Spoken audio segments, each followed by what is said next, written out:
everybody. Welcome to another episode of PlayStation Underground. You got Tim here. I'm joined by Gillen. Hey there. And we are so excited to be checking out Rollerdome. We are joined by Andreas Yanikaris, who is lead designer on Rollerdome at Roll7. Hey, Andreas, how's it going? Very good. Very happy to be here, and thanks for having me. We're going to be jumping into some gameplay that has been pre-recorded and provided by Roll7 here for us to dive into. Can you tell us a little bit about what we're looking at right now, how far into the game this takes place? This is the fourth level in the game. It's taking place in the Houston Mall, which is a fictional mall set somewhere in possibly America. The game sort of takes place in the near future, 2030, and it's like a televised blood sport where you've got these competitors. In our case, we've got our Kara Hassan here with a helmet and a red jumpsuit, and then you've got all these house players. So at this point in the game, you know, we're introducing different house players slowly, and you can see there's like a few guys stood around baseball bats. They're like a sort of grunt enemy, like pretty low level. Just don't get near them and you probably won't take any damage. Not guys you want to run into in a mall anyway. Yeah, exactly. I can speak on that in a moment, but actually, I'll tell you what, I'll give you a bit of context for that. It's like this sort of global sporting event, and whilst they do have like purpose-built arenas, it's also a bit like maybe like, you know how in some F1 races they'll go to a city and they'll like block off streets and they'll kit it up with like barriers and stuff like that, and they'll fit the city out with everything that's required to host the event. Yeah, they're you know, the corporation behind the Rollerdome Championship are doing something very similar here, and that's why it's taking place in a mall. If that makes sense. No, I love it. So, just talking about some of the mechanics that we're seeing on screen here. Maybe we'll kick off with the combo meter on the right-hand side. So how does that work in the game?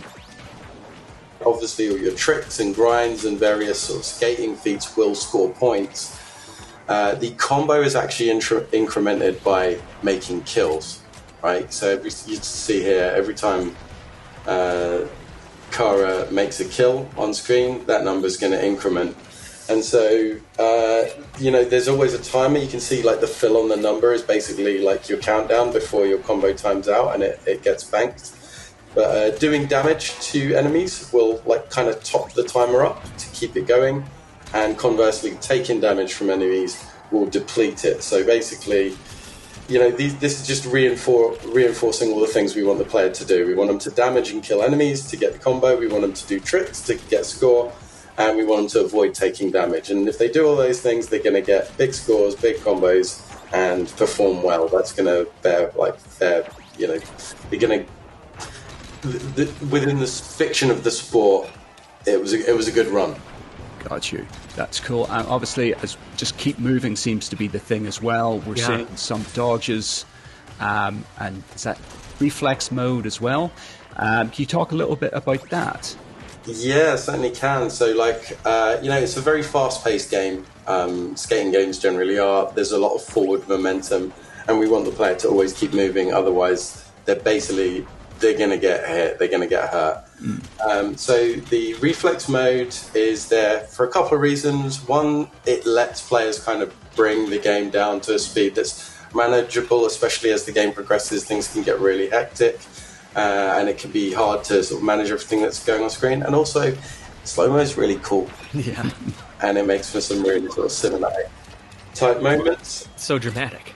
Yeah, I guess we got, like, the other thing you're seeing here is, you know, players are going to have to dodge around a lot. And you know, there's a dodge button. They can use it pretty much in any scenario, whether they're just skating, grinding, whether they're airborne. They can always perform a dodge, and they're going to be using that a lot to avoid taking damage from enemy attacks. And you can also use it to like make quick sort of directional changes to your movement whilst you're skating around as well.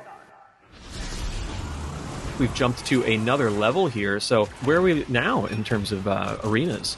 Yeah, so this is I think it's called the Eager Resort. This is level 7 in the game. Things have stepped up a little notch here. We're up in a sort of mountain-based ski resort, the kind of place where, you know, the real elites come and make big decisions about, you know, where things are going, and sort of maybe buy and sell, make deals for buying and selling military hardware and that kind of thing.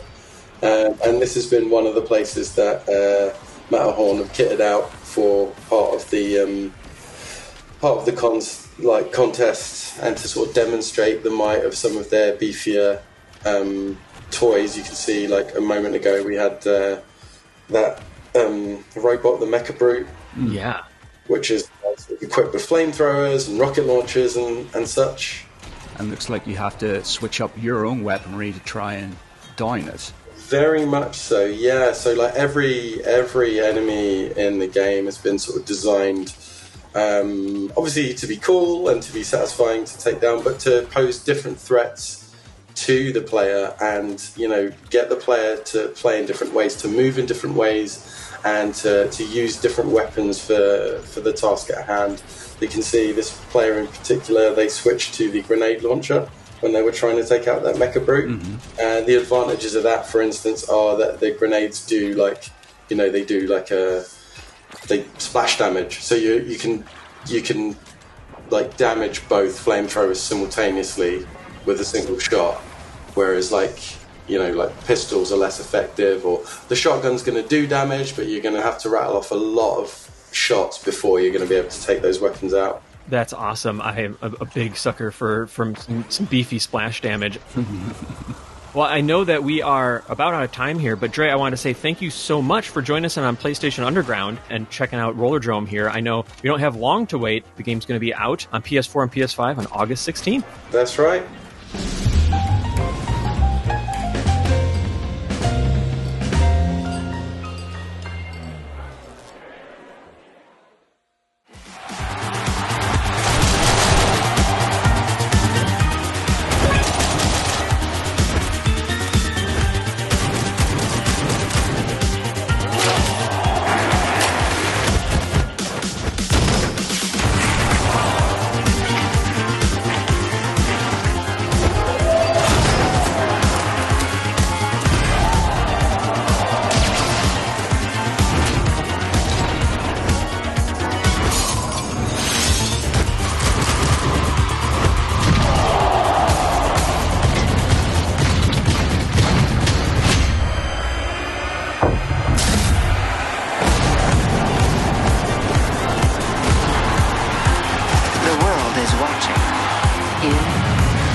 Rollerdome.